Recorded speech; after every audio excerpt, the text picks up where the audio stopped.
8 minutos. Foi o tempo que ele ficou sem vida, sem batimentos cardíacos, sem respiração. 8 minutos em que o mundo dele parou, mas não para sempre. Bom dia a todos. Começa agora o Business Rock. Eu sou o Sandrão e hoje você vai conhecer Nelson Leone, um ex-oficial do Exército que foi baleado por um fuzil AK-47 em uma missão no Haiti.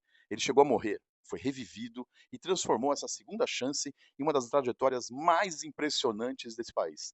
De farda aos algoritmos, do campo de batalha à fonte de inovação.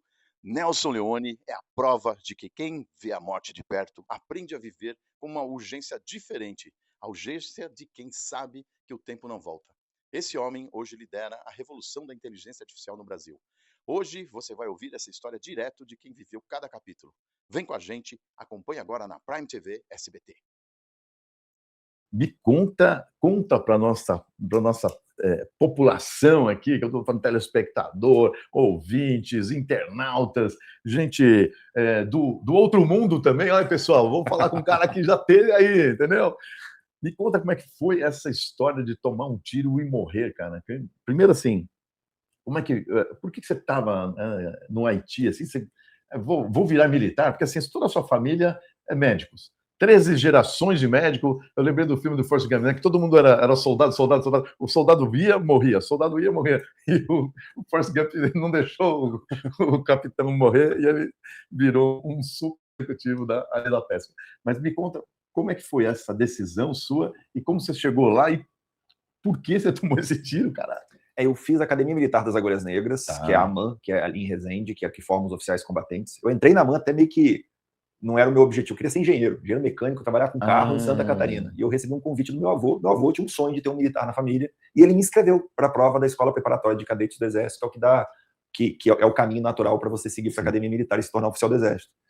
E ele falou, cara, você gosta de aventura, você gosta de esportes radicais, eu sei que você quer ir para engenharia, mas não custa nada, faz a prova, vai que... E aí eu passei na engenharia, passei na prova também da SpaceX. E aí olha a competição. Uma era ir para Floripa, fazer engenharia, outra ir para o internato em Campinas, na escola preparatória. Mas aí ele veio de novo, falou, olha, começa em janeiro, se você não gostar, volta, e em março começa as aulas. Fui para lá, nunca mais voltei, e eu me formei, depois eu fui para a Brigada Paraquedista, que é a tropa especial do Exército, né? E lá eu fui voluntário para participar da missão de paz do Haiti. E tem uma coisa que eu acho que vai permear tudo que a gente vai conversar hoje, é que eu tinha um propósito muito claro na minha vida, lá, que nunca mudou, que era poder ir para um lugar e gerar impacto na vida daquelas pessoas, sabe? Levar ajuda, levar suporte, alguma coisa. E o Haiti, cara, o país mais pobre das Américas, era a oportunidade de você participar de uma missão de paz. É uma missão mais nobre que você tem para levar, né? Você tem para um lugar para você assegurar a paz das pessoas. E durante a missão, a gente foi numa operação específica onde a gente foi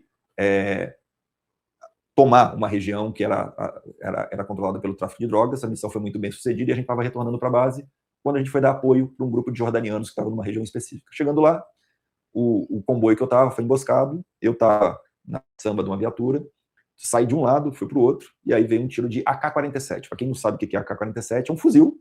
É o fuzil mais vendido no mundo, é o fuzil que mais mata no mundo. Caramba. E esse tiro não pegou no meu colete, pegou por cima do colete e atingiu uma artéria chamada subclávia, que é diretamente no coração. E ali ela explodiu meu braço inteiro. É fuzil, gente. Então, assim, é supersônico, né? Então ele bate, ele entra um buraquinho e estraçalha tudo, caí para trás. E, para encurtar muito ali, eu acabei morrendo, ou fui ferido mortalmente muito rápido, porque a artéria vaza muito. Então, não é que eu morri por causa do coração só parou. Eu morri porque acabou o sangue, vazou o sangue. Então, eu tive o que eles chamam de choque hipovolêmico. Não tinha volume de sangue para circular e por isso que para. E aí, durante esses 8 minutos, eu fui sendo resgatado, estava no Haiti, e aí a gente estava conversando sobre a Argentina agora há pouco, e tem uma coisa interessante que eu fui salvo por argentinos, eu fui salvo dentro de um hospital argentino. Então imagina que todo dia... Não era o Messi. Não era o Messi, mas eu tenho que agradecer todos os dias da minha vida porque argentinos me salvaram. Tá vendo? E dali eu fui transferido para a República Dominicana e eles conseguiram me salvar. Então fui ressuscitado e eu falei que não tinha sangue. Eu tenho o maior orgulho que no primeiro momento foi uma coisa crítica, não tinha sangue suficiente para mim no hospital, porque o volume de sangue que eu precisava era muito grande. Caramba. Então militares da minha tropa, do meu pelotão, doaram sangue para mim. Eu carrego hoje o sangue dos militares que estavam na missão comigo. Isso é muito legal, né? Isso é muito... É uma honra, literalmente, que eu carrego nas minhas veias e artérias o sangue deles. E a guerra foi sem tratamento, sem nada. É transfusão direta, sabe? O cara deita numa, deita na outra, liga um no outro. E vamos ver o que dá. E deu certo. Caraca. Então, eu saio de lá vivo e carregando o sangue dos meus companheiros. Meu Deus do céu, isso que é uma história, porque eu já convivi bastante com militar, tinha uns amigos meus militares, o Brigadeiro Chaves, o Elvio, que era também tenente-coronel da Aeronáutica, e você tem uma irmandade dentro da área militar muito forte, né? Porque você vive num estresse, mesmo que você não esteja na guerra, eu já vi muitas histórias deles, de ir para a selva para fazer, não sei o quê, e lá você depende um do outro para você sobreviver, né? Na guerra, acho que muito mais, você trazer literalmente uma parte do seu, e era seu pelotão? Meus comandados e meu chefe também, então assim, o General Novaes, por exemplo, hoje eu carrego o sangue dele, então assim, doação, né? No sentido literal da palavra, né? Inclusive. Meu, espetacular. Espetacular. Não, eu acho que não só realmente trazer o sangue efetivo, mas essa doação, né? Porque eles doaram, eles sabiam que talvez que você não fosse sobreviver, mas eles deram a vida deles por você, cara. Isso é de uma força, meu. Espetacular. Caraca, só essa história eu podia parar aqui, sabe? Porra, eu morri, aí sobrevivi por causa da minha tropa. Caraca, meu. Meu, espetacular. Agora, começou bem esse programa. Caraca, meu. E o trajeto? Porque assim, o Haiti falta muito recurso, né? Você tomou um tiro. Como é que eles conseguiram te levar com vida, cara? Porque eu estava no caminhão, né? Na viatura. Dali mesmo, o pessoal foi abrindo do jeito que você imagina o trânsito. A gente estava em Porto Príncipe, que é a capital, até chegar no hospital. Caramba. De lá, eles fizeram um bypass, né? Eles meio que isolaram meu braço para amputar depois. Tá. E eu fui transferido para a República Dominicana de avião. E aí na República Dominicana tem um outro episódio muito legal. Tudo legal agora. Né? Sim. Que o cirurgião vascular que entrou no centro cirúrgico, ele entrou para amputar meu braço, para dar suporte à amputação do meu braço, porque, cara, eu tava tudo estraçalhado, não tinha osso funcionando, não tinha nervo, não tinha nada. E ele se recusou a amputar o braço. Ele resolveu refazer todos os vasos sanguíneos do meu braço. Isso é muito forte, porque ele falou o seguinte, ele falou, cara, eu não fiz a minha especialização aqui na República Dominicana, eu não fiz a minha especialização nos Estados Unidos, eu fiz a minha especialização no Brasil, no Hospital Marcílio Dias, e lá eu aprendi que não é tudo vadimeco, não é tudo manual, protocolo. A gente tem que olhar para a vida da pessoa. Eu era um cara que tinha um preparo físico estratosférico, era jovem, tinha 26 anos na época, recém-feitos, no auge, né, da vida, e eu tinha, segundo o que ele achava, capacidade de aguentar as infecções que viriam e tudo mais. E ele comprou esse risco e ele salvou meu braço. Caramba, meu. Sem saber o que ia acontecer. E arriscou um pouquinho da carreira dele ali, né? Porque amputar o braço estava resolvido. Zero estresse. Fui protocolar. Não, ele pensou no humano que estava ali. Na vida daquele humano. Tanto é que, quando passa-se um tempo, quase um ano e pouco, eu retorno para a República Dominicana, depois de estar no Brasil com o braço mexendo um pouco, para agradecer ele. Porque assim, a galera... acho que assim, todo mundo me enxerga muito, todo mundo conhece a minha história, tudo com uma jornada um pouquinho do herói, né? Aquela jornada. Mas, na verdade, no fim do dia, eu tenho os meus heróis. São essas pessoas que em cada um o médico que, na hora do tiro, segurou a minha artéria com a mão, para não vazar. Caraca. As pessoas que doaram sangue para mim. Esse médico que decidiu uma decisão difícil, não amputar, sair do normal, né? Do tradicional ali, do fácil, e entender o que é uma vida por detrás daquilo. E, ao longo de toda a minha jornada até chegar agora aqui, eu tenho muitas pessoas que acabaram me apoiando, sendo extremamente relevantes na minha vida, que a gente não faz nada sozinho. Então, nada sozinho. Nossa, que loucura, né?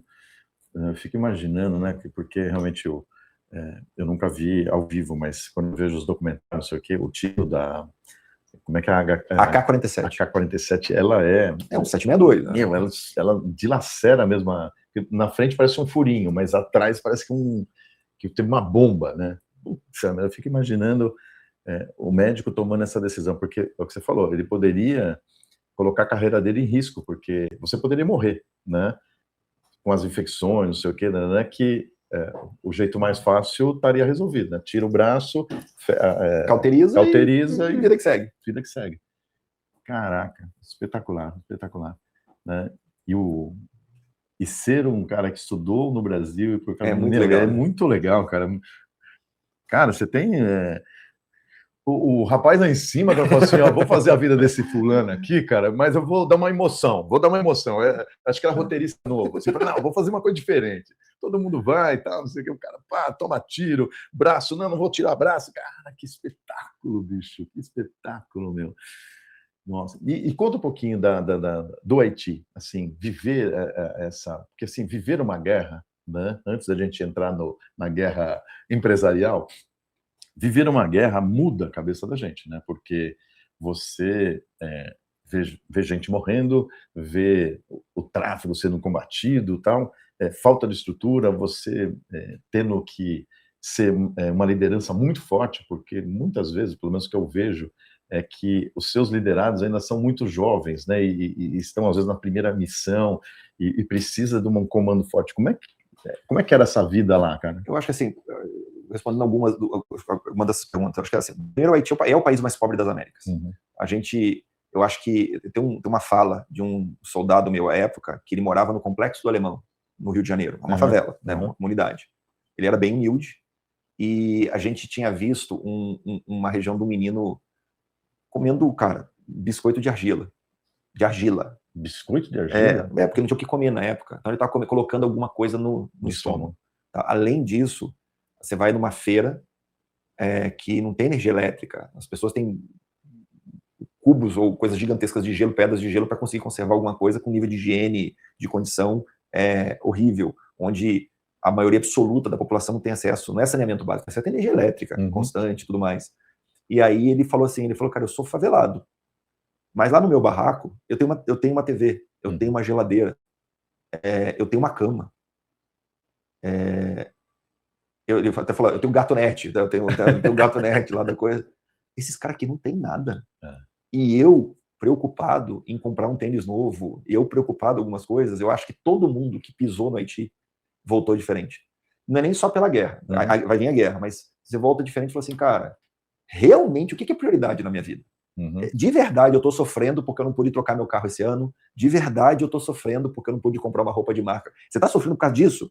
Tem certeza? Aí quando você começa a olhar a realidade na sua frente, você requalifica aquilo e fala assim, cara, não tem problema nenhum, você tem ambição de crescer, de conquistar, mas você também tem que ter um olhar na realidade e falar, opa, peraí, o mundo real é um pouquinho diferente do que a gente está vivendo. Eu acho que isso, ainda mais a gente que vive em cidade grande, é muito disso, né? Acho que esse é o primeiro ponto. O segundo ponto é o combate em si. Você ter a sensação que você pode morrer a qualquer momento, ele te faz reclassificar o seu estado de atenção, o seu estado de tensão, porque, cara, não é simples. Eu lembro que eu fiz uma entrevista de emprego depois, que ele falou, como é que é o seu controle emocional no momento de pressão? Eu falei, você tá de sacanagem? Você tá de sacanagem comigo? Sim, mas eu falei, eu já vivi momentos um pouco mais difíceis. E a outra é o nível de confiança que você tem que ter na sua equipe. Porque, assim, às vezes eu falava para um cabo meu lá, eu falei assim, cara, eu preciso que você atravesse a rua. Cara, mas tá tendo troca de tiro. Eu falei assim, cara, quando você levantar, a gente vai te dar apoio e você vai atravessar a rua. E o cara, simplesmente, ele levantava e ele ia. Porque ele confia. E eu falo muito para todo mundo que me conhece hoje, eu tenho uma questão muito, muito grande com confiança. O cara pode ser o melhor profissional do mundo. Se eu não confio nele, ele não vai trabalhar comigo. Não vai adiantar. Ah, mas você está sendo radical? Tô sim. Tô sendo radical sim, porque a confiança pra gente é uma coisa determinante, porque ela vai falar em meu nome, ela vai atuar em meu nome. Nesse caso aí, o cara tinha que confiar em mim, na fala.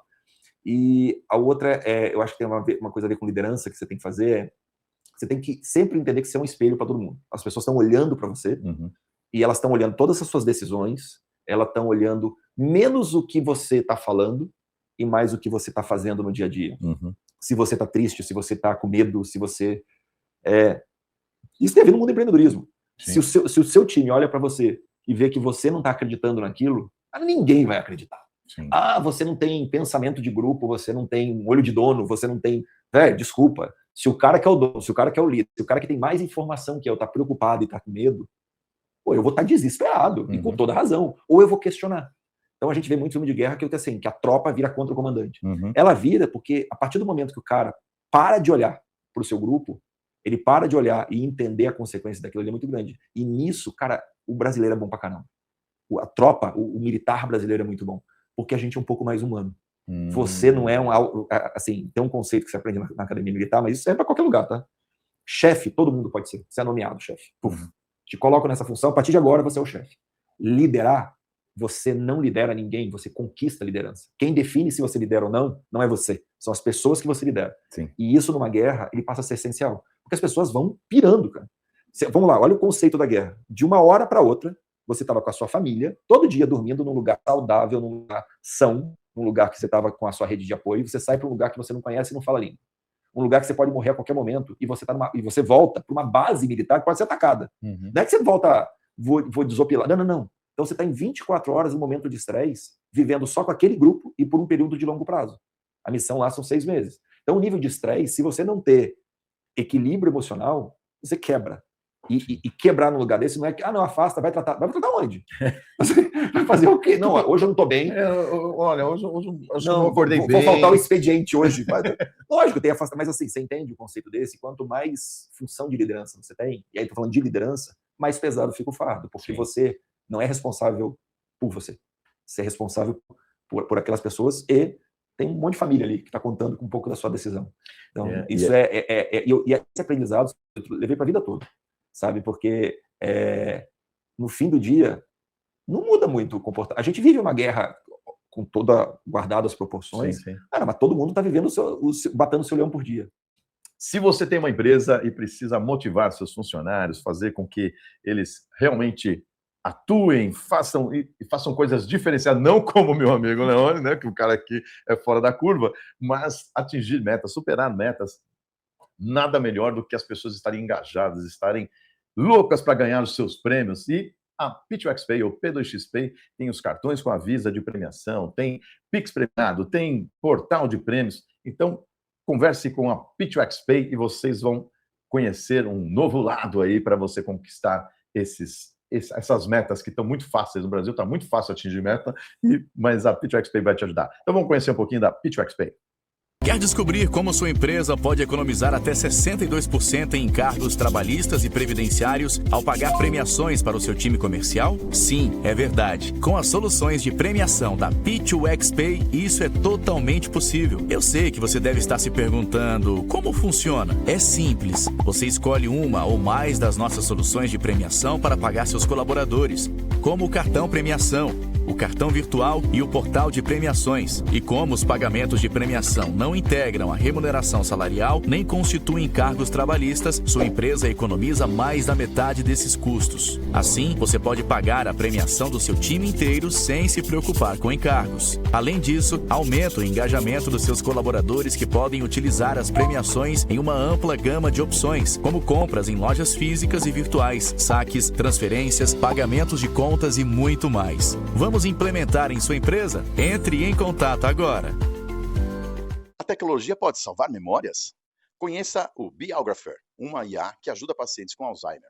Vamos ver o caso emocionante da pianista Mary Beth, que como essa inovação brasileira conquistou o mundo e a gigante NVIDIA. É o poder do propósito em cena. Não sai daí.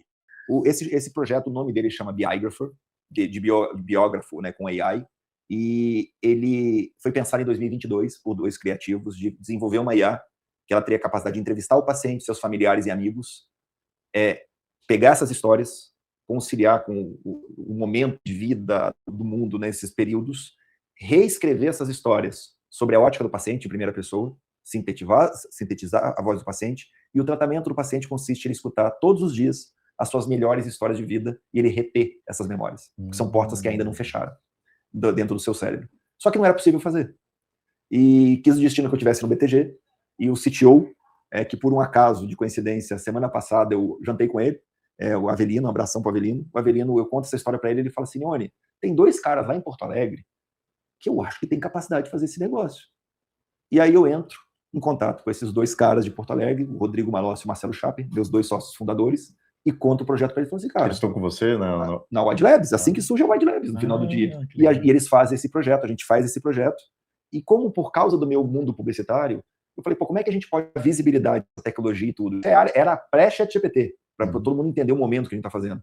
E aí a gente inscreve esse projeto no Leão de Cannes, e esse projeto ganha um Leão de Bronze, um Leão, né, e foi o primeiro projeto premiado de inteligência artificial. E isso ganha uma visibilidade gigantesca. E aí começa a ter repercussão, e entra um outro personagem na história, e a gente cria o Wide Labs naquele momento, porque o Wide Labs precisa existir para ser um projeto. Então a gente cria o Wide Labs, eles tinham uma outra empresa, a gente cria essa empresa, né, a Wide Labs, e a Wide nasce com esse projeto e ela chama a atenção de uma empresa. As tecnologias que a gente está desenvolvendo chamam a atenção de uma empresa chamada NVIDIA. Aí um cara chamado Márcio Aguiar... Márcio Aguiar, nosso brother. Abração, Márcio.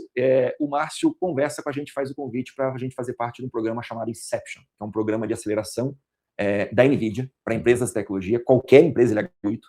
E esse projeto, junto com o relacionamento que a gente passou a ter com a NVIDIA, muda a nossa vida. E o Biographer, hoje ele está em estudo clínico, então não finalizou ainda, mas a ideia dele é ele ser oferecido tanto no sistema de saúde pública quanto privada, para ele ajudar. E tem mais um spin-off desse projeto, que faz parte do estudo, que como ele guarda as memórias, ele tem uma finalidade, não está aplicado na prática ainda, né, só em teste, para ele pegar as pessoas que estão em fase final da vida, pacientes terminais, para você guardar as memórias daquela pessoa contadas por ela mesma. Esse é a beleza da IA. A gente fala muito da IA vai tirar emprego, a IA. Olha o que a IA faz, sabe? Sim. Esse é um exemplo. A Wide nasce desse propósito, de novo, olha, o propósito nunca tirou da ideia. E a gente cria o Wide, e aí a NVIDIA pergunta qual que é a ambição que vocês têm? Qual que é a grande ambição da Wide Labs? A gente fala, cara, a gente provou que a gente pode criar um IA estando no Brasil, um projeto de IA, e ganhou prêmio global sobre isso.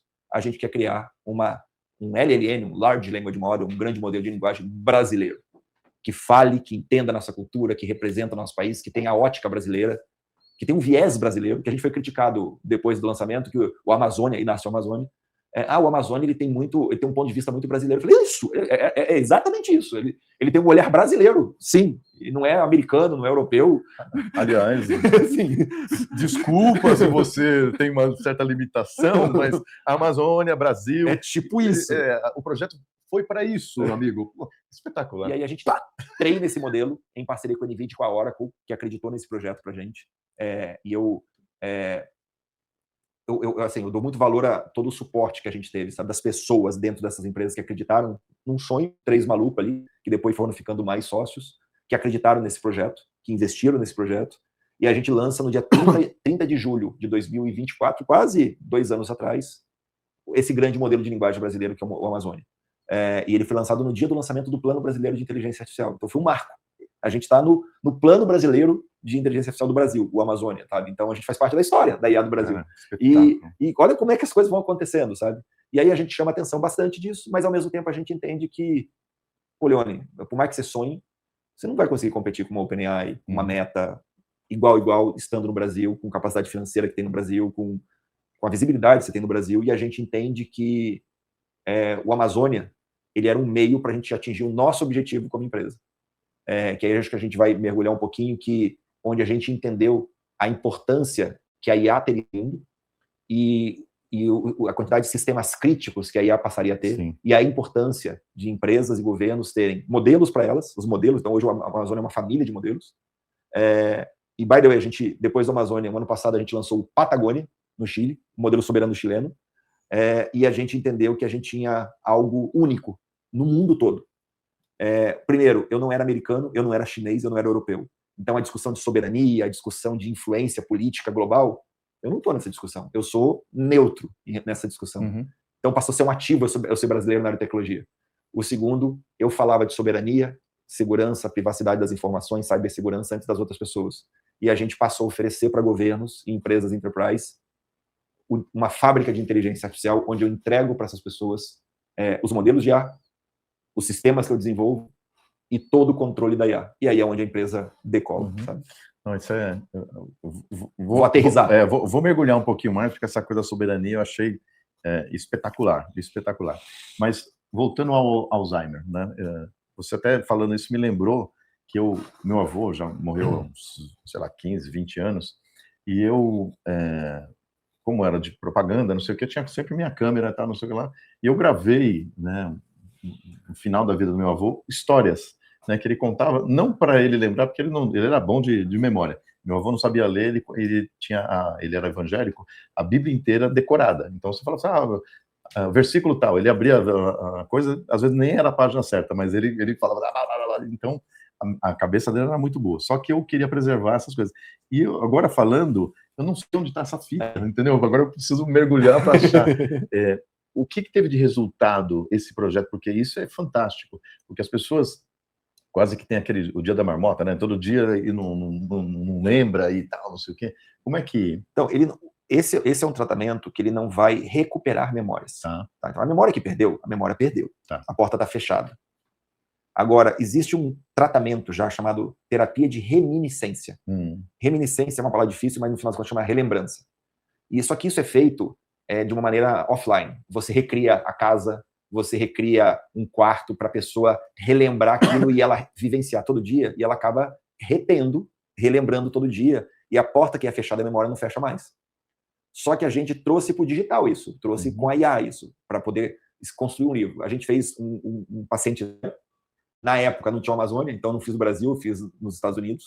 A gente fez com uma paciente chamada Mary Beth, uma pianista, e ele é feito para quem está na primeira fase do Alzheimer, quem está começando, quem infelizmente já passou, não tem o que fazer, porque a pessoa não tem mais que história para contar. Tá. E a gente eu não tive o prazer e a felicidade de estar presente, foi o Marcelo, falando do Rodrigo, do Marcelo, o Rodrigo Malossi era um físico teórico, PhD gênio, e o Marcelo, ele é um médico, e gênio de A também. 2 gênios. Eu sou o cara normal eu normal.